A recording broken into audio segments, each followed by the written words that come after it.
Et il m'a dit, c'est assez, tu as assez prié. Commence l'église. J'ai dit, Dieu, je n'ai pas d'argent. Comment je vais faire pour commencer l'église? Il m'a dit, tu vas mettre une chaire et tu vas parler. La première fois, c'était des enfants qui étaient devant moi. Il n'y avait même pas de tôle, ni des instruments. J'ai parlé sans instruments, sous le soleil, à des enfants. Et la puissance de Dieu est tombée sur eux. Quand la puissance de Dieu est tombée sur les enfants sont rentrés en parlant langue, raconter à leur maman ce qui leur était arrivé. Les mamans sont venues vérifier. La puissance de Dieu les a touchés. Et les papas sont venus vérifier. Et la puissance de Dieu les a touchés. C'est comme ça que l'église est née.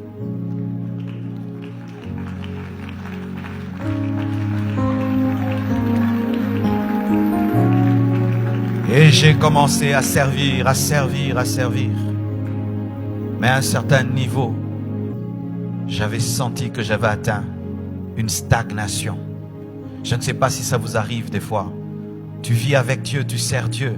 Mais tu sens que tu atteins un niveau où il y a un plafond. Tu ne montes plus, tu ne descends plus. Et tu es insatisfait. Ce n'est pas que tu pêches, ce n'est pas que tu fais des mauvaises choses. Mais tu sens qu'il y a plus. Tu sens qu'il y a plus. Tu peux être dans le lieu saint, mais tu sens qu'il y a le lieu très saint. Et le lieu saint est un bon lieu, mais tu sens qu'il y a quelque chose d'autre. Et j'ai commencé à sentir cela. Je n'avais pas un nom précis à donner à cela. Mais je sentais que je ne vivais pas le tout de Dieu. Et un jour, dans une vision, je vois un homme de Dieu dans un songe. Il me dit, Marcelo, tu sais que tu es comme moi. J'ai dit, moi, comme toi? Non, je ne peux pas être comme toi. Tu es trop grand. Il m'a dit, non, tu es comme moi, mais tu dois payer le prix dans la prière. Tu dois payer le prix dans la prière. Et alors là, j'ai commencé. Un esprit de prière est venu sur ma vie. Je pouvais commencer à prier à 6 heures, assis sur une chaise jusqu'à 16 heures. Et je ne sens pas le temps passer. 6 heures à 16 heures, 6 heures à 16 heures, 6 heures à 16 heures, 6 heures à 16 heures, 6 heures à 16 heures. Et des instructions que je n'avais pas reçues, des connexions que je n'avais pas eues, sont arrivées. C'est là que je suis entré sur Casarema. Je ne sais pas s'il y a certains qui m'ont suivi à Casarema. C'est quand un jour un homme me téléphone, il me dit, j'ai vu l'une de tes vidéos sur internet. Est-ce que tu permets que je la mette sur mon YouTube? J'ai dit, fais-le. Et il a mis cette vidéo. Et les gens étaient impactés. Et ça a commencé. Mais je sentais que Dieu m'appelait à autre chose plus que cela. Et je le disais, je sens que je dois m'enfermer. Je dois m'enfermer pendant 40 jours seul avec Dieu. Je dois m'enfermer pendant 40 jours seul avec Dieu. Quand je prie une semaine, je ne me rassasie plus. Quand je prie 3 heures, je ne me rassasie plus. Quand je viens dans un culte, je rentre et j'ai toujours faim. Je dois m'enfermer. J'ai trop faim de lui. Jusqu'à ce que j'ai eu la force par la grâce de Dieu. Je suis allé m'enfermer dans mon bureau avec des bouteilles d'eau pendant 40 jours. Je suis sorti ressuscité. Dans ce jeûne, je suis mort spirituellement. Et dans ce jeûne, je suis sorti un autre homme. Quand je suis sorti, je suis allé faire une croisade qui avait réuni 15 000 personnes. J'ai prêché l'évangile. Un homme était paralysé, il a marché. Des malades étaient guéris. 500 personnes se sont converties et toutes ont rejoint l'église. Après ça, c'est quand le ministère s'est ouvert sur le plan international que j'ai même rencontré l'homme de Dieu et que tout le reste a commencé à se passer. Qu'est-ce que je veux vous dire, mes frères? Il y a un prix à payer. Il y a un prix à payer. Tu aimes cette chair, on te dira qu'il y a un prix. Tu veux l'avoir, tu dois payer un prix. C'est vrai que Christ a tout accompli pour nous. Mais voici comment Christ fait. Il achète une chose pour toi et il la pose sur la table. C'est à toi de venir la prendre. C'est pourquoi il dit, venez à moi vous qui avez soif. Tu dois venir, tu dois aller. Sinon tu mourras et jamais tu ne deviendras l'homme que tu dois devenir. Je t'assure, le jour de ta mort, Dieu te présentera un autre toi-même que tu aurais pu être, mais que tu n'es jamais devenu, parce que tu n'as pas payé le prix qu'il t'a demandé. Chacun de nous, dans son esprit, entend toujours un prix qu'il doit payer. Chacun de nous. Celui-ci, Dieu lui dit de veiller. Celui-là, Dieu lui demande de jeûner. L'autre, je ne sais pas, Dieu te demande de faire des veillées de lecture de la parole. Jusqu'à quand tu vas reporter à demain le prix que tu dois payer? Jusqu'à quand tu diras, je le ferai, je le ferai, je le ferai, je le ferai, je le ferai? Tu risques de mourir et sans jamais devenir ce que Dieu a dit que tu seras. Et pour cela, il faut la soif. C'est la soif qui te permet de monter sur la table de Dieu et dire, Seigneur, je le prends. Mais si tu n'as pas soif, il aura tout accompli pour toi. Et il présente sur une table, mais tu ne sais pas prendre parce que tu n'as pas soif. La grandeur d'un jour, ce n'est pas le vêtement que tu as porté, mais la grandeur d'un jour, c'est la soif qui t'anime. La grandeur d'un culte, ce n'est pas le nombre de personnes qui y sont venues, mais c'est la soif qui a caractérisé ce culte. La grandeur d'une église, ce n'est pas le bâtiment, mais la grandeur d'une église, c'est la caractérisation, c'est la soif du peuple de Dieu. Et ce culte deviendra grand par notre soif. C'est notre soif qui fera de ce culte un culte extraordinaire. Et je t'assure, il est capable de changer ta vie en un instant. En un instant. Lorsque j'ai commencé l'assemblée, je suis passé par des problèmes. Tout d'un coup, dans l'église, il y avait des tumultes à gauche et à droite. L'église passait par des temps de secousses. Et je vois une vision. Dans cette vision, je vois un homme de Dieu qui entre dans la salle et qui prie pour moi. Et Dieu me sort du problème. Et je vais à l'école biblique. Pendant que je fais la modération du culte, j'ouvre mes yeux et je vois l'homme que j'ai vu dans la vision entrer. Et j'ai dit, aujourd'hui, la vision va s'accomplir. Je finis et je lui donne le micro. Et je m'attends à ce que la vision s'accomplisse. Le monsieur prend le micro, il enseigne et il enseigne. Après, il dépose le micro, il entre dans le bureau. La vision ne s'est pas accomplie comme j'avais vu. Et j'étais déçu. Et l'Esprit de Dieu m'a dit, tu as cru que ce serait facile? Tu dois aller vers cet homme. Ça, je ne t'ai pas montré dans la vision. Tu dois aller vers lui et lui demander de prier pour toi. Cet homme parlait anglais. Moi, je ne maîtrisais même pas un peu d'anglais. Et j'ai dit à mon ami qui parlait anglais, peux-tu dire au prédicateur de prier pour moi? Mon ami va, il lui dit. Cet homme lui répond, il dit, je ne te connais pas et je ne peux pas prier pour toi. Quelle blessure!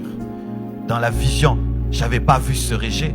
Dans la vision, j'avais pas vu cette parole dure m'a été cachée.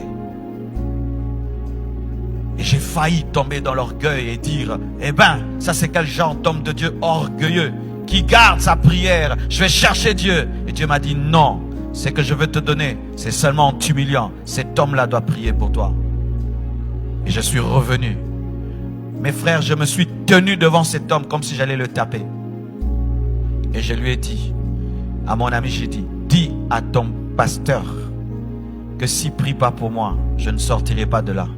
Et j'étais debout devant lui, je le regardais comme s'il avait ma tête. Ton problème, c'est que tu n'es pas suffisamment déterminé. Ton problème, c'est que lorsque tu quittes la maison, tu n'as pas un but et un objectif. Pourquoi es-tu venu ici? Pourquoi es-tu venu là? Qu'est-ce qui t'anime? Souvent nous nous plaignons, je viens à l'église et je rentre, rien ne m'arrive. Mais vous ne venez avec rien, c'est pourquoi vous ne sortez avec rien. Qu'est-ce qui vous anime? Quelle décision vous avez? Aujourd'hui, Satan vous a piégés, vous nous prenez pour des stars et des vedettes. Et surtout vous qui nous avez connus sur Internet. Lorsque nous voyageons, qu'est-ce qui arrive? Les gens disent, c'est l'occasion de le voir en live. Mes frères, c'est quoi l'occasion de me voir en live? Oui, tu me vois en live. Ça fait quoi? Ça fait quoi tu m'as vu en live? Tu dois vivre mon Dieu en live.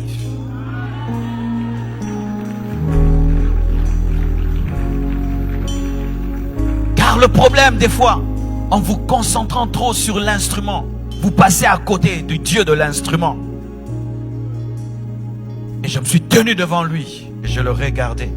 Et il a lu dans mes yeux une soif ardente. Et il a dit, mets tes mains là. Il a présenté seulement ses mains. Quand j'ai touché ses mains, je suis tombé directement. Quand je me suis relevé, j'ai senti comme un poids m'avait quitté et mon ministère a décollé à nouveau.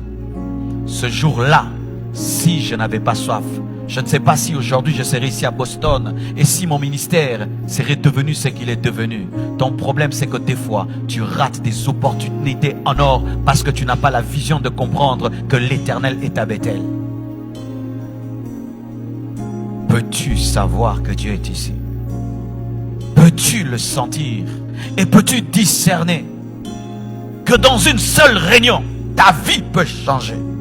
Une seule réunion, ta vie peut changer. Le feu de la Pentecôte qui a embrasé la vie de Pierre est tombé en un instant. C'était un tout à coup. Mais voyez les résultats du tout à coup.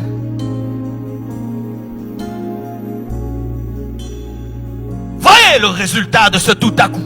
Ils avaient soif, ils avaient soif, ils avaient soif. Et tout d'un coup, le feu est tombé sur eux. Et plus jamais ils n'ont été les mêmes. Mes frères, nous sommes en train de parler du réveil de Boston. Et vous savez à quel point la franc-maçonnerie est présente dans cette ville. Comment pensez-vous que vous pouvez influencer cette nation sans être embrasé par le feu du Saint-Esprit? C'est impossible. Jésus n'a pas envoyé des religieux gagner les extrémités de la terre. Il a envoyé des hommes embrasés, des hommes enflammés, des hommes revêtus de puissance. Mais ces hommes avaient payé le prix de la chambre haute. Ils avaient payé le prix de la chambre haute. J'aimerais un peu te parler de la chambre haute. Des fois que vous nous voyez ici, c'est beau, il y a des lumières. Mais si je te raconte mes journées, si je te racontais mes journées, si je te raconte ma vie, je passe ma vie dans une chambre. Boston, j'ai pas le temps de voir. Je verrai Boston lundi et mardi. Et peut-être même pas s'il y a trop de gens pour qui je dois prier. Je vis dans une chambre et je prêche dans une chambre. Je prêche dans une chambre. Le prix à payer. Le prix à payer. Le médecin qui opère les cerveaux, le prix qu'il paye pour être capable de sauver les hommes. Il fait des études de 10 ans, de 12 ans. Et il est tout le temps assis, on l'enseigne. Pendant que ses amis jouent, il est en train d'apprendre. Et demain, il peut opérer ton cerveau et te guérir d'un cancer. Vous voulez ou vous ne voulez pas. Les choses de Dieu, ce ne sont pas des jeux, mes frères. Veux-tu cette vie? Voulez-vous vraiment bouleverser cette ville? Vous devez vous enfermer. Vous devez rater des choses. Pendant que les autres s'amusent, vous devez être à genoux. Pendant que les autres font ce qu'ils veulent, vous devez mourir à cela, afin de donner la vie aux autres. Si vous n'êtes pas prêt à payer ce prix, vous êtes en train de vous amuser à venir à l'église sans comprendre les enjeux. Vous devez vivre à genoux, vivre à genoux, vivre enfermé, jusqu'à ce que le déclic aura lieu. Car si vous ne payez pas le prix, sachez que les occultistes payent le prix. Certains ont offert leurs femmes, ont offert leurs enfants pour que Satan vienne régner dans la ville. Ils ont donné ce qu'ils avaient de précieux. Ils ont accepté que tous leurs enfants meurent. Ils ont fait des sacrifices humains. Ils ont donné de leur sang. Certains devaient vivre jusqu'à 70 ans. Ont accepté de mourir à 30 ans pour que seulement Satan passe par eux. Ils ont fait des sacrifices donnant leur vie. Certains ont fait des pactes avec le diable. Ils ne peuvent pas regarder derrière eux. Certains ont fait des pactes avec le diable. Ce sont des serpents qui les apparaissent. Certains ont fait des pactes avec le diable. Ils n'ont pas le droit de dormir. Certains ont fait des pactes avec le diable qui ne peuvent dormir dans une maison. Il faut entendre les pactes qu'ils acceptent. Mais les chrétiens, Dieu vous demande de jeûner. Il vous demande de vous agenouiller. Il vous demande de vous enfermer. Il vous demande de passer du temps avec lui. Mais vous ne voulez pas. Mais vous pensez que Dieu vous utilisera.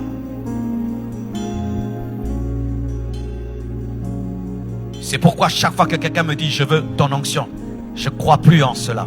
Tu ne peux pas avoir l'onction d'un homme de Dieu. Je vais t'aider à avoir ton onction. Parce que si tu dois avoir mon onction, tu dois avoir mon histoire.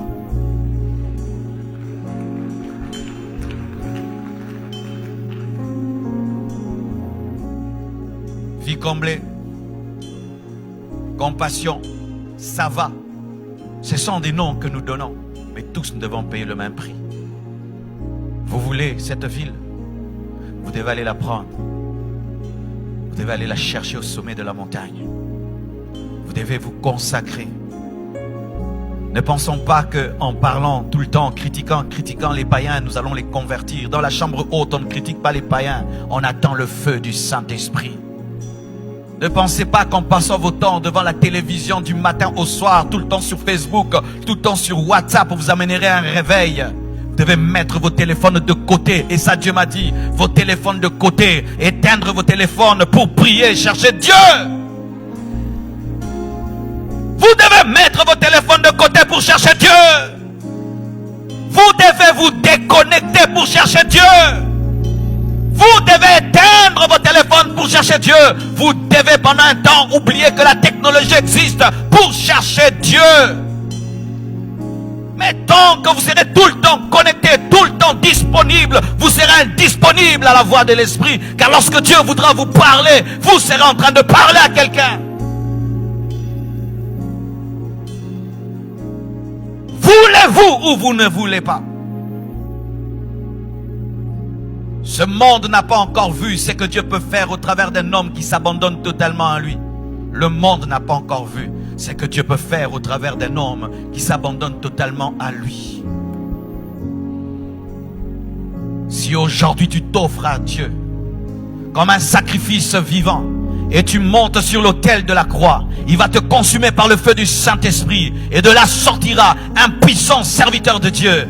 Oh mes frères et sœurs, prenez au sérieux ce que j'ai dit. Je suis venu dans des réunions comme ceci. J'étais un enfant et pendant que le prédicateur prêchait, il y avait des adultes dans la salle. Et l'Esprit de Dieu me disait, il te parle à toi. Je disais, moi, mais il y a tellement de gens plus intelligents, plus capables que tu peux utiliser. Dieu me disait, c'est à toi que je parle. Et si pendant que je parle, tu entends l'Esprit te dire que c'est toi, il s'agit de toi.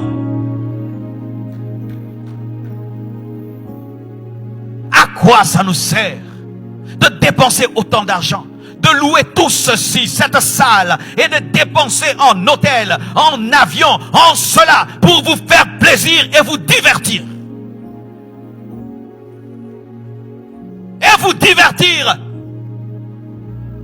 Des billets d'avion payés, des hôtels payés, nourriture payée, des sons payés, musique payée. Et nous venons, nous écoutons, nous papotons, et nous papotons, et nous papotons tout cet argent jeté.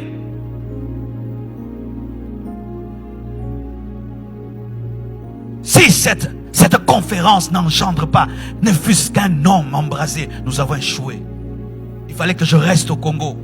Il fallait que je reste au Congo. Il fallait que je reste au Congo. Un jour, notre pasteur nous a chassés. Et Dieu soit béni pour ce qu'il avait fait. Il nous enseignait. Et nous, on trouvait que c'était normal qu'il puisse nous enseigner et nous enseigner. Et un jour, il nous pose la question sur ce qu'il avait enseigné hier. Et personne n'était capable de lui dire ce qu'il avait enseigné. Il nous a dit, levez-vous, je perds mon temps, rentrez chez vous. On pensait que c'était de la blague. Il nous avait chassés. Et nous sommes rentrés. Et on a dit, il a raison. Comment nous sommes incapables de nous rappeler ce qu'on nous a enseigné hier? Est-ce que vous vous rappelez ce que j'ai enseigné hier?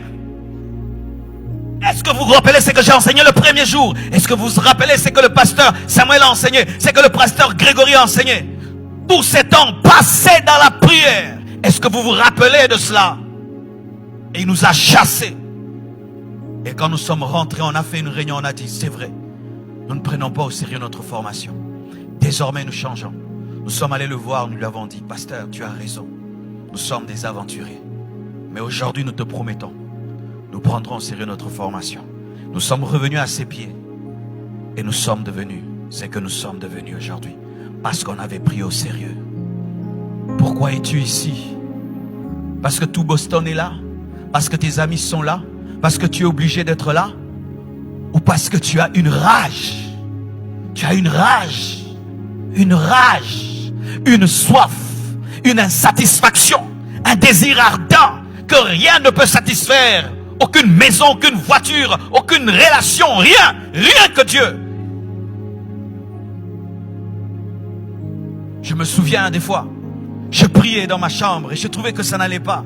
J'avais besoin de prier à un endroit où personne ne peut m'entendre. Et je quittais ma maison et j'allais vers une montagne. Et je traversais même des rivières. Et j'allais au sommet de la montagne. Et j'arrive là, je n'ai rien à dire. En soi, ce n'était pas, j'avais pas des paroles, j'avais un cri. Je devais crier comme une femme qui devait accoucher. Je criais seulement, je criais jusqu'à en perdre la force. Et puis je descendais. On me disait, ma soeur, tu viens de faire quoi? Je ne peux pas te dire, je ne peux pas t'expliquer. Une fois, je voyais les gens écouter la parole et ne pas changer. Tu leur prêches la sainteté et ils pêchent encore. Tu leur prêches la sainteté et ils pêchent encore. Des scandales et des scandales. Il pleuvait et je rentrais à la maison. Je pleurais sous la pluie. J'avais oublié même qu'il y avait la pluie. Comment les gens peuvent venir à l'église et s'appeler chrétien et ne pas changer? Peut-être que c'est moi le problème, Seigneur. Peut-être que je ne suis pas assez loin. Peut-être que je ne prêche pas bien. Avez-vous de telles rages? Comment je peux prier pour un malade qui n'est pas guéri? Comment je peux prêcher à quelqu'un qui ne se convertit pas? Comment je peux lire la Bible, je ne la retiens pas? Comment je suis incapable de prier même 1 heure du temps? C'est comme si c'était une torture. Comment je suis incapable de jeûner? Comment je suis incapable d'aimer Dieu comme il m'aime? Comment j'ai ce mauvais cœur?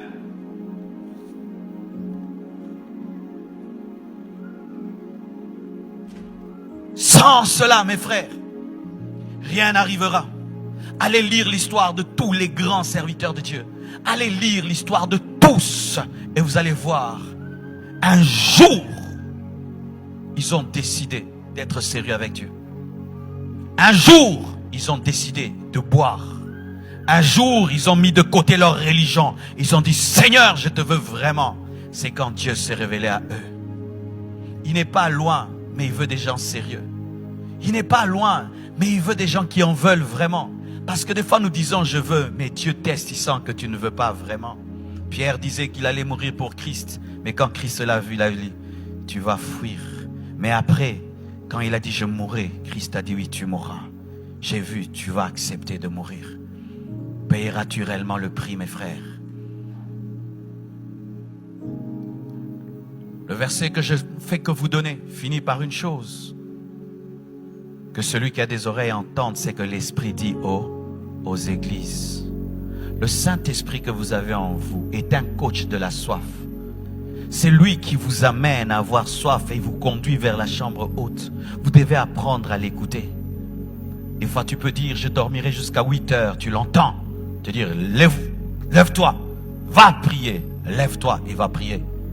Tu peux dire, je vais lire un seul chapitre de la Bible. Il te dit non, tu lis 4, lis 4. Tu peux dire, je vais faire un jeûne d'1 jour. Il te dit non, tu fais 7 et tu fais 7. Tu peux dire, aujourd'hui, je n'irai pas à l'église. Et Dieu te dit, malgré le boulot, tu vas à l'église. Vous devez l'écouter. Et vous devez vous répandre devant Dieu tel qu'il vous y conduit. Des fois, quand on prie, on ne parle pas. On reste calme, mais c'est le cœur qui vrombit. Mais des fois, les paroles ne suffisent pas, il faut pleurer. Il y a des prières qui ne deviennent des prières que lorsque elles sont transformées en larmes. Certains au milieu de vous, vous devez pleurer devant Dieu. Il y a longtemps que vous avez pleuré devant Dieu. Moi, quand je pleure devant Dieu, je me sens bien. Parce qu'il y a des choses que je ne peux exprimer en français. Mais c'est seulement quand je pleure que mes larmes peuvent exprimer ce que je ressens vraiment. Certains, vous devez seulement crier, crier, crier devant Dieu. Crier, crier comme une femme en agonie qui devait crier. Certains, vous devez soupirer et faire des prières d'enfantement. Chaque fois que l'église Compassion doit exploser, je subis une pression spirituelle comme une femme en agonie. C'est une douleur que je ne peux expliquer.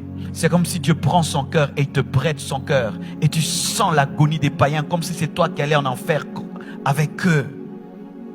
Et quand tu fais ces prières, tu vois l'église grandir. Vous devez arrêter cette vie chrétienne superficielle. Cette vie chrétienne bon chic, bon genre américaine. Vous devez arrêter cela. Entrez en profondeur. Ressemblez à Jésus. Laissez-vous conduire par l'Esprit. Ressemblez à Christ. Et je vous assure, la Bible deviendra une réalité pour vous.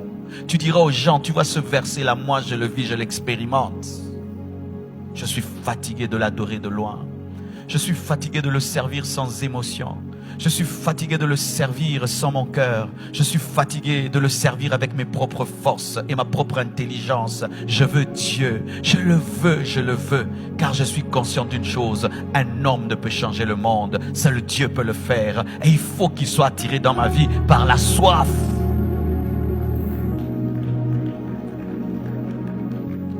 Et j'aimerais dire quelque chose. Et je crois que c'est pourquoi aujourd'hui Dieu a permis que je parle ainsi, parce qu'on a le temps. Vous savez pourquoi des fois aussi Dieu ne se manifeste pas dans nos églises? Nous ne lui donnons pas assez de temps. À peine il est venu, on dit Amen. À peine il commence, on dit c'est fini. Le programme, la montre est un ennemi de l'amour. Je me souviens lorsque j'étais fiancé à ma femme, la montre, on ne s'en occupait pas. Elle pouvait venir me voir le matin. On parle, on ne sait même plus si c'est 3 heures ou 4 heures du temps. Et lorsque je vais la raccompagner, elle me raccompagne. Et puis elle me raccompagne, nous raccompagnons. Et après tu dis, mais tu dois partir. Et quand même elle est partie, elle t'appelle. Et quand ces unités sont finies, toi aussi Richard, tu l'appelles. Et tu te retrouves jusqu'à 1 heure du matin, tu es en train de parler. Mais aujourd'hui, les chrétiens sont pressés. Ils arrivent en retard à l'église, mais ils sont les premiers à partir. Pendant qu'on prie, il regarde la montre. Pendant qu'on prêche, il regarde la montre. Mais quand il est en train de regarder un match de football, il a tout le temps. Vous voulez que Dieu puisse se manifester? Posez la question à toutes les personnes qui ont vécu Dieu. Ils ont mis la montre de côté. Ils ont dit, je te chercherai. Si je dois y passer toute la nuit, je te chercherai jusqu'à te trouver. On m'a raconté l'histoire d'un homme qui avait un esprit de prière extraordinaire. Un jour, il va visiter une maison. Et alors qu'il est en train de prier, on lui demande seulement bénis la nourriture. Il prie pour la nourriture. Seigneur, bénis cette nourriture, sanctifie cette nourriture, bénis la source de provenance, bénis cette famille. Seigneur, bénis. Oh Dieu, je prie pour les âmes perdues, je prie pour les gens qui ne te connaissent pas. Oh, les âmes sont en train de mourir. Il commence à pleurer devant la nourriture, il pleure et puis il se lève en pleurant. Il laisse la nourriture, il monte les escaliers en pleurant. Il s'enferme dans sa chambre et prie jusque le matin. Des hommes pareils, jamais tu ne peux avoir la même intimité qu'une telle personne qui est tellement connectée à Dieu et qui peut ressentir son cœur même devant la nourriture. Le temps, nous invitons Dieu sans le respecter. J'invite mon frère, mais je n'ai pas le temps pour lui. C'est ce que nous faisons avec Dieu. Seigneur, viens. Quand il vient, tu n'as pas le temps. Je suis pressé. Un roi, un seigneur, mais tu n'as pas le temps pour lui. C'était ça le problème même dans la maison de Simon. Simon avait invité Jésus, mais il ne l'avait pas honoré. Quand il vient, nous sommes accros à nos montres. Nous sommes accros au temps. Et des fois même, ils ne se donnent même plus la peine de venir parce qu'ils se disent, quand ma gloire viendra, ils vont dire Amen, Amen, Amen, Amen. C'est pourquoi nous, à la compassion, on a décidé de faire une chose. Lorsque la gloire de Dieu tombe, on dit aux gens, celui qui veut partir, qu'il parte. Et celui qui veut rester, qu'il reste. Mais on ne va pas couper le culte parce que vous avez des choses à faire. Et il y a une moitié de l'église qui rentre parce qu'ils ont des programmes. Et les assoiffés restent. Et parmi eux, il y a encore d'autres qui partent. Et d'autres qui restent. Et parmi eux, jusqu'à ce que vous voyez 10 personnes qui traînaillent devant la chair. Pourquoi? Le programme ne doit jamais tuer les assoiffés. Car 2 assoiffés suffisent pour amener un réveil dans une église. 2. Vous savez même, si Dieu commence à nous révéler les secrets de nos églises, Dieu va te révéler que toute l'église n'est tenue que par 3 personnes. Et vous pensez que c'est vous? Non, il y a 3 personnes que vous ne connaissez pas, qui dans le secret prient de 0 heure à 5 heures du matin. Seigneur notre église, Seigneur notre église. Mais ils ne sont pas dans un département, ils ne sont pas connus du pasteur, ils sont connus de personne, mais ils sont connus par Dieu. Un grand serviteur de Dieu faisait des miracles et des prodiges. Pendant un temps, il voit les miracles disparaître. Dieu ne l'utilisait plus. Il dit, Seigneur, qu'est-ce qui se passe? Tu m'as abandonné. Dieu lui dit, non, je ne t'ai pas abandonné. La personne qui prie pour toi ne prie plus. Oh, qui? Tu vois la maman au coin là-bas? Oui, c'est elle qui prie pour toi. Ces derniers temps, elle a tellement de problèmes qu'elle ne prie plus pour toi. C'est pourquoi je ne t'utilise pas. C'est elle qui est pasteur de l'église. Et cette femme ne savait pas que c'est elle qui déclenchait le réveil à l'église. Car les personnes qui ont une intimité avec Dieu ne sont jamais orgueilleuses. Et le pasteur cherche la maman, il lui dit, maman, est-ce que ça va? Non, ça ne va pas, j'ai des problèmes, ceci, cela. Alors ces derniers temps, je ne vais pas bien. Il dit, maman, je vais régler tous tes problèmes. Il règle tous les problèmes de la maman. Et puis la gloire revient, les miracles reviennent parce qu'elle prie encore. Ne négligez pas ce que vous vivez avec Dieu dans le secret. Cet esprit qui te sort de ta chambre, qui te sort de ton lit, qui t'amène à jeûner. Tu ne sais pas ce que Dieu fait en toi, surtout toi qui parles en d'autres langues, car tu dis des fois des choses que tu ne comprends pas, alors que tu peux, sans le savoir, déclencher un réveil mondial. Je dis réveil mondial.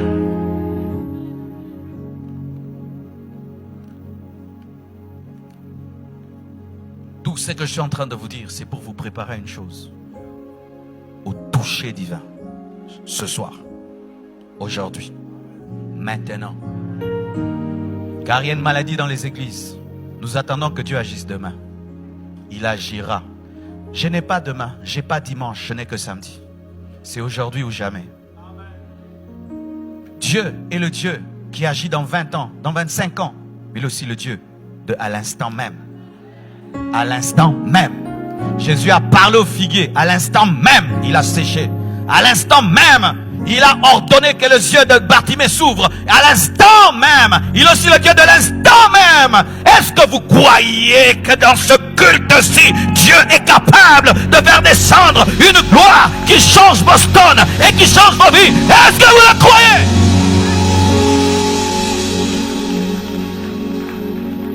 J'aurai l'onction quand? Demain? Non. Dieu me donnera un don prophétique quand? Demain? Non. Dieu me donnerait une onction de miracle quand? Demain? Non. Je crois qu'il peut aujourd'hui me donner une onction que je n'ai jamais eue. Je crois qu'aujourd'hui il peut me donner un don spirituel que je n'ai jamais eu. Je crois qu'aujourd'hui il peut m'accorder une expérience que je n'ai jamais eue. Je crois qu'aujourd'hui il peut m'accorder un feu que je n'ai jamais eu. Aujourd'hui, car je n'ai qu'aujourd'hui. C'est la religion qui ramène tout à demain.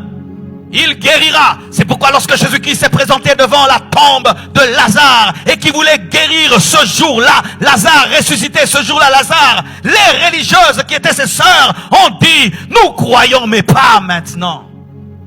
Les paralytiques marcheront mais pas aujourd'hui. Les aveugles verront mais pas aujourd'hui. Alors ils verront quand? Le feu tombera. Le feu tombera. Et on finit la conférence. Ça tombe pas. Pourquoi? On remet toujours à demain. À demain, à demain, à demain. Et puis on finit. Amen. Rien. Reportant toujours à demain. Je le veux ce soir. Je m'y attends ce soir. À l'explosion de la gloire de Dieu ce soir. Et cela n'est possible que si vous priez avec rage et avec ferveur. Car la Bible dit que la prière fervente du juste a une grande efficacité. La prière fervente du juste, pas n'importe quelle prière. La prière fervente du juste.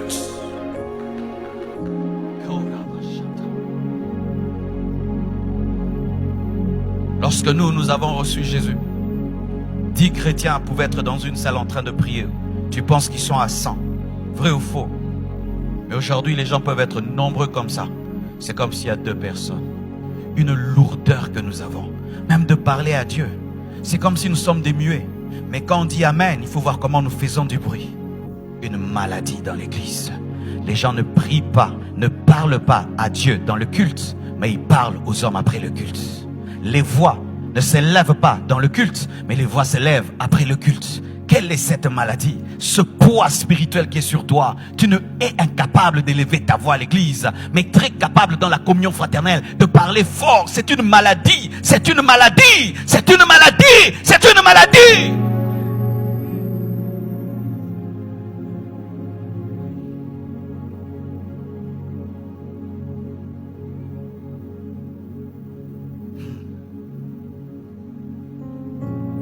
Je termine en vous rendant conscient d'une chose.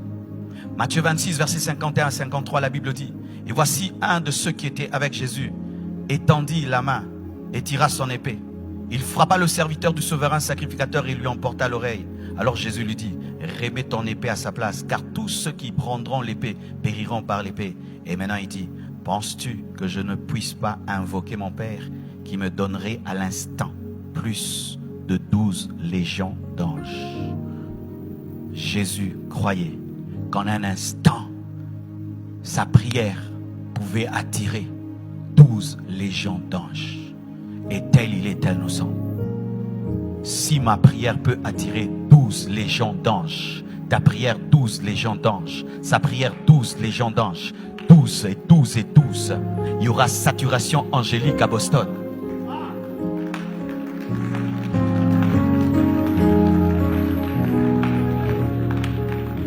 Église, on t'a trop parlé des démons, de sorte que tu as oublié ceux qui te gardent et te protègent. Église, on t'a trop parlé des puissances sataniques au point que tu as oublié que tu es gardé par des anges. Et ceux qui sont contre toi sont moins nombreux que ceux qui sont avec toi. Car la Bible nous dit que le diable était précipité avec le 1/3 des étoiles, mais les 2/3 sont restés fidèles à Dieu. S'il y a un démon face à toi, il y a au moins 2 anges pour toi. Mais il y a certains chrétiens qui ont 12 légions d'anges, selon l'élévation et la grâce qui est sur leur vie. Et je vous assure que la prière amène une saturation angélique. C'est pourquoi dans l'église primitive, les anges libéraient les apôtres et ouvraient les prisons, de sorte même qu'on les confondait aux hommes. Les anges sont ici.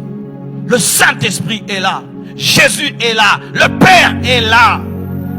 Tout ça pour nous. Et nous allons sortir d'ici tel que nous sommes venus. Quel gâchis! Quel gâchis! C'est comme si tu organises une fête, tu mets le meilleur mets et personne ne mange par manque d'appétit. Nos réunions ressemblent à cela des fois.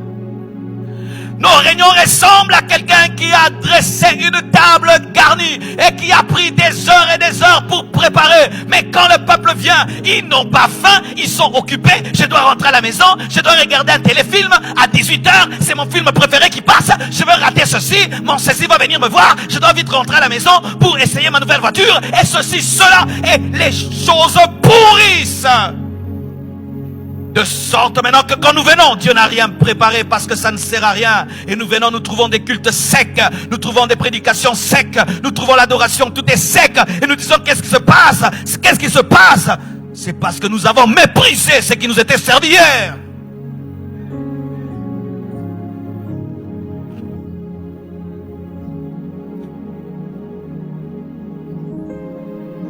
Tu vois encore ce qui te bloque. Et je termine là. Le protocole. Le protocole. Le protocole à l'église est devenu un frein au Saint-Esprit. Nous avons tellement organisé nos églises que nous avons freiné l'esprit. Les protocoles ont empêché à Bartimée de voir Jésus, mais il a crié fort jusqu'à ce que Jésus lui-même est intervenu pour maîtriser les protocolaires. Tu vois là, tu attends que je dise quoi? Prions, une habitude. La plupart des miracles de Christ se sont produits sur des routes, là où il n'y avait pas de liturgie. Il n'y avait pas un culte pour qu'on respecte quoi que ce soit. Et le fait que nous venons à l'église et il y a une estrade et il y a des chaises, vous vous comportez comme vous êtes à l'école et tu dis je vais déranger. Non, ici ce n'est pas l'école, c'est l'église. Et tu dis, mon voisin va être gêné. Ici, c'est l'église. Si tu sens l'envie de prier, prie. Tu sens l'envie d'être debout, sois debout. Tu as envie de lever les mains, lève les mains. Tu as besoin de t'agenouiller, tu t'agenouilles. Tu as besoin de te prosterner, tu te prosternes. Les églises sont trop organisées, trop organisées. Ça commence à nous déranger, ces organisations. Ça commence à être trop lourd. Ça devient trop lourd. Trop lourd. Trop lourd. Tout est millimétré, tout est ceci, tout est cela, tout est cela. Où est la place de Dieu maintenant? Qu'est-ce qui a tué le réveil de la Pentecôte? C'était l'organisation. Le feu de Dieu est tombé et les hommes ont décidé, nous allons contrôler. On ne fait plus ça, on ne fait plus ça, et on ne fait plus ça. Et l'Esprit de Dieu a été étouffé. Dans certaines églises, tu ne peux même pas dire Alléluia, tu déranges. Tu ne peux même pas crier en langue, on dérange. Tu t'agenouilles, le protocole te dit ce n'est pas le moment. Quel est le moment? Quel est le moment? Quel est le moment? Quel est le moment? Quel est le moment? Quel est le moment? Dites-moi quel est le moment pour aimer mon Jésus. Donnez-moi l'heure, donnez-moi le temps pour que je puisse respecter.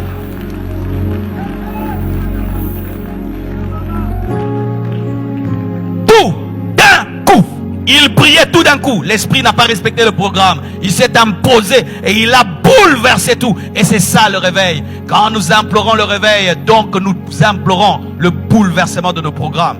Tu es en train de bénir un mariage et tu pries comme ça, ils sont baptisés du Saint-Esprit, les parents tombent baptisés du Saint-Esprit et le culte du mariage devient un culte de réveil. Nous devons nous attendre à de telles choses. Vous avez commencé un culte, vous dites on va prier pendant 3 heures et le culte fait une semaine. Vous avez dit on va un peu prier, mais la prière d'un peu devient une prière de 10 heures du temps. C'est ce qui va arriver et c'est ce qui doit arriver. Dieu est trop contrôlé. C'est pourquoi dans l'église de Laodicée, Jésus-Christ dit, je me tiens à la porte et je frappe. Pourquoi vous m'avez mis dehors? Redonnez-moi mon église. Redonnez-moi mon église. Et aujourd'hui, l'Esprit de Dieu dit, redonnons à Jésus son église afin qu'il la dirige. Et elle est trop dirigée par les programmes, trop dirigée par les horaires, trop dirigée par l'intelligence. Moi-même, j'ai été testé par ce que je vous prêche. Ce n'est pas ma prédication. Je devais parler sur les symptômes d'une église déshydratée. Et je monte sur cette chaire. Il me dit, tu ne prêches pas ça. Je dis, je veux faire quoi? Tu ouvres la bouche et je parle. Il m'a testé. Et voilà que vous êtes bénis. Mais si j'avais respecté mon programme, Seigneur, pour ne pas même vous mentir, hier, j'ai raté de faire la volonté de Dieu. Hier, quand j'étais en train d'adorer avec le peuple, il fallait que je continue à adorer. Mais j'ai coupé pour enseigner parce que c'était le programme. Et quand je suis rentré, j'étais triste. J'ai pas pu dormir. Aujourd'hui, il m'a donné une seconde occasion pour me racheter. Et béni soit Dieu, je le fais.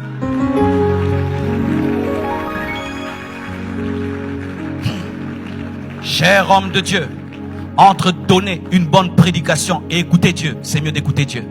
Entre donner une prédication et révéler le cœur de Dieu, c'est mieux de révéler le cœur de Dieu. Car bien parler n'est pas toujours le signe que tu as parlé de la part de Dieu.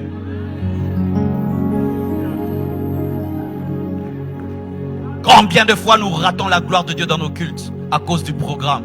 C'est le culte d'intercession. Mais la gloire de Dieu vient autrement. Non, c'est le culte d'intercession.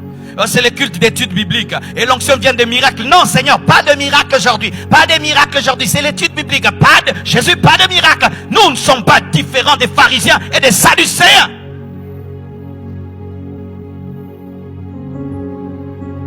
La liberté de l'esprit. Là où il y a la soif, il y a la liberté de l'esprit. Mon frère, j'ai été quelque part. J'ai vu des hommes qui ont soif. Ce jour-là, j'ai failli mourir. Je suis entré et j'ai commencé à prêcher. Plus je prêchais, les gens se tenaient debout.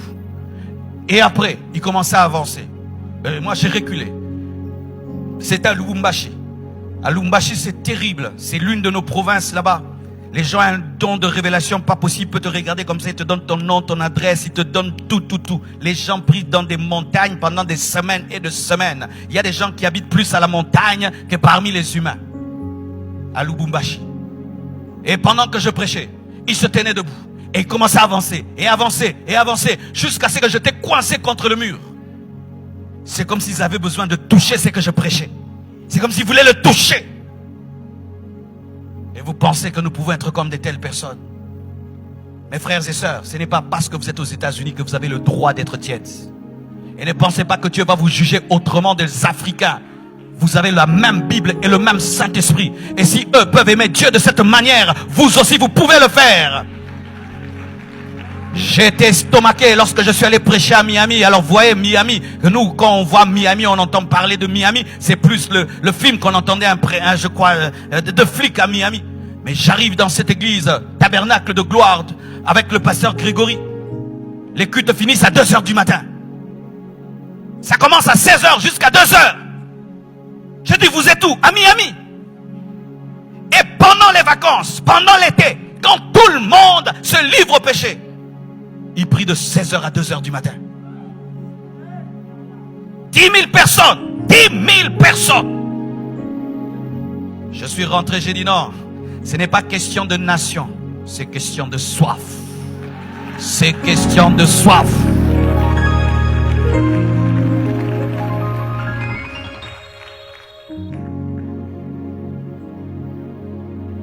Un jour, je suis allé dans nos bureaux, le bureau du pasteur, pour le voir, et il n'était pas là.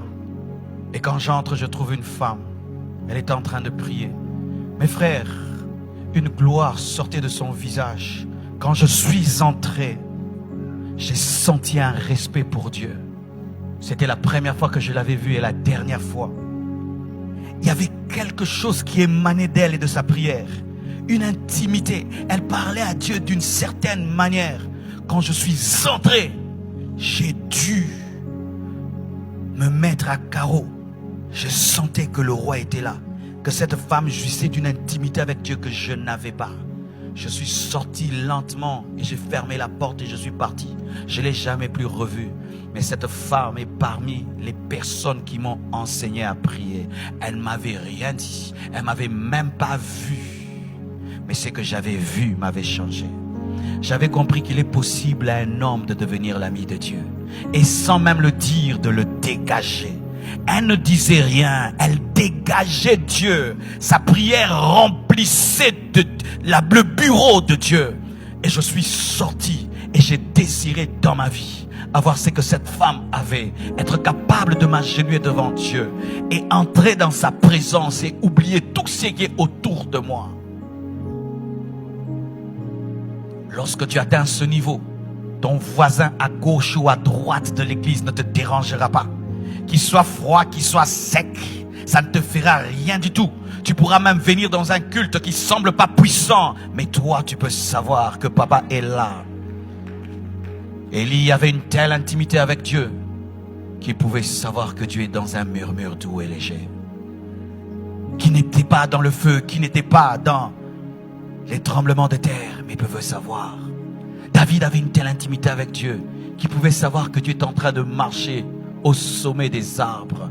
Il pouvait faire la différence entre le vent, entre un oiseau et Dieu qui marche au sommet des arbres. Comment un homme peut arriver à cela? Cela n'arrive que lorsque tu as soif, quand tu as faim, et tu arrêtes de faire des prières religieuses, mais tu déchires ton cœur. Et des fois, ces prières-là, elles ne sont pas très systématiques, elles ne sont pas toujours très très belles. Des fois, elles sont même bizarres. J'ai entendu des hommes dire, Seigneur, soit tu me tues, soit tu me donnes cette nation. Tu entends une prière pareille, soit tu me tues, soit tu me donnes ces âmes. Entre les deux, tu choisis. Des prières du genre, je ne te lâche pas tant que tu ne me bénis pas. Montre-moi ta gloire si je trouve grâce à tes yeux. Fais-moi voir ta gloire. Moïse, mais tu as vu le buisson ardent? Non, il y a plus que cela.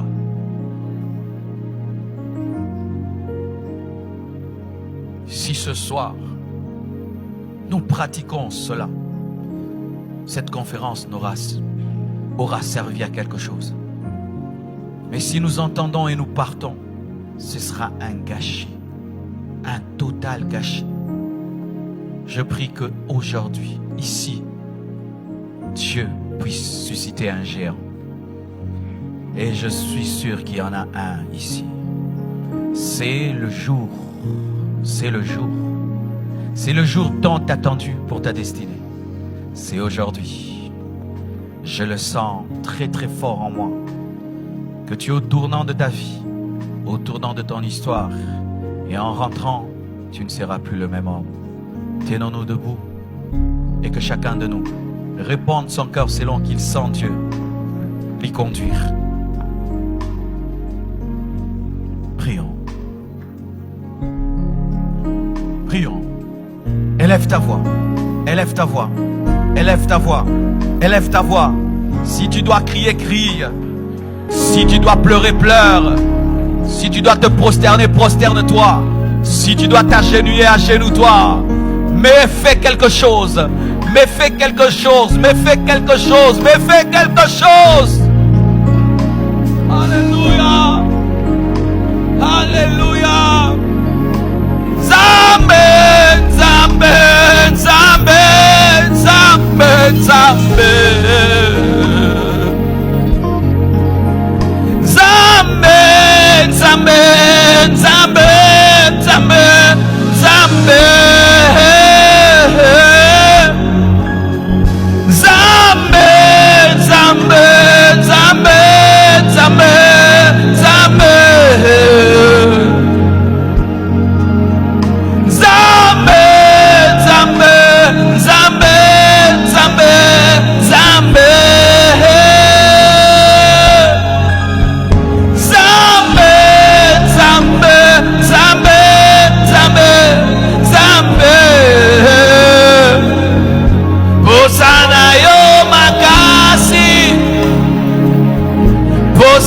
yo makasi. Posana yo makasi. Posana yo makasi. Posana yo makasi. Posana yo makasi. Zambe, zambe, zambe, zambe, zambe, zambe. Zambe, zambe, zambe, zambe, zambe. Posana yo makasi. Posana yo makasi. Posana yo makasi.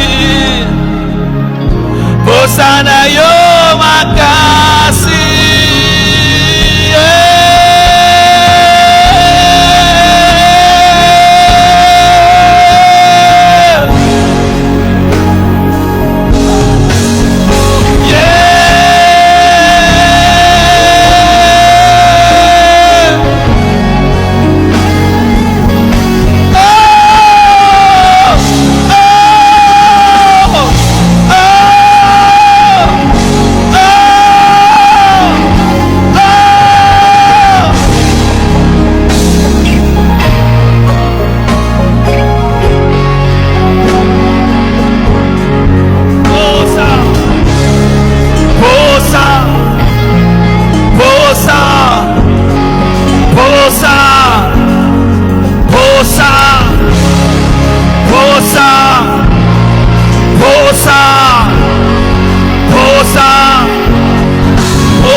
lui. Reprends ton cœur. Dis-lui ce que tu lui as jamais dit. Dis-lui ce que tu lui as jamais dit. Dis-lui ce que tu lui as jamais dit. Oh, soif, soif, soif. Zambé, Zambé, Zambé, Zambé, Zambé. Zambé, Zambé, Zambé, Zambé, Zambé. Papa, papa, papa, papa, papa. Papa, papa, papa, papa, papa, papa. Zambé, Zambé, Zambé, Zambé, Zambé. Esprit, esprit, esprit, esprit de Dieu. Ah. Esprit, esprit, esprit, esprit de Dieu. Ah. Esprit, esprit, esprit, esprit de Dieu.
j'ai soif, j'ai faim, j'ai soif, j'ai faim.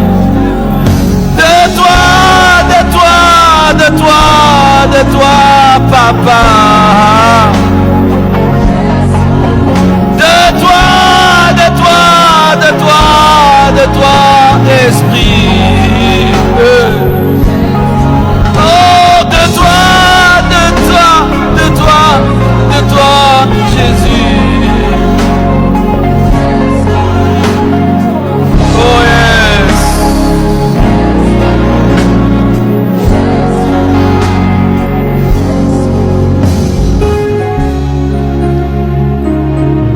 Yes.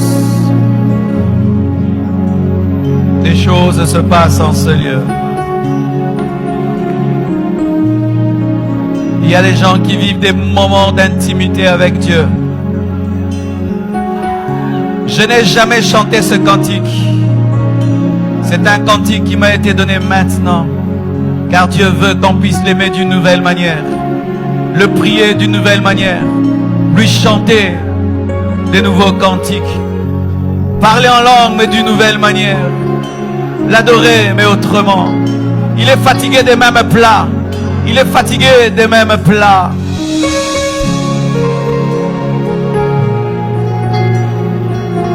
Il bouleverse ta vie. Il bouleverse ton ministère. Il bouleverse ton adoration. Il bouleverse ta vie de prière. Il te donne une onction que tu n'as jamais eue. Il te donne des expériences que tu n'as jamais eues avec lui. Il te donne un fardeau pour les âmes que tu n'as jamais eu. Il te donne une connaissance de sa parole que tu n'as jamais eue.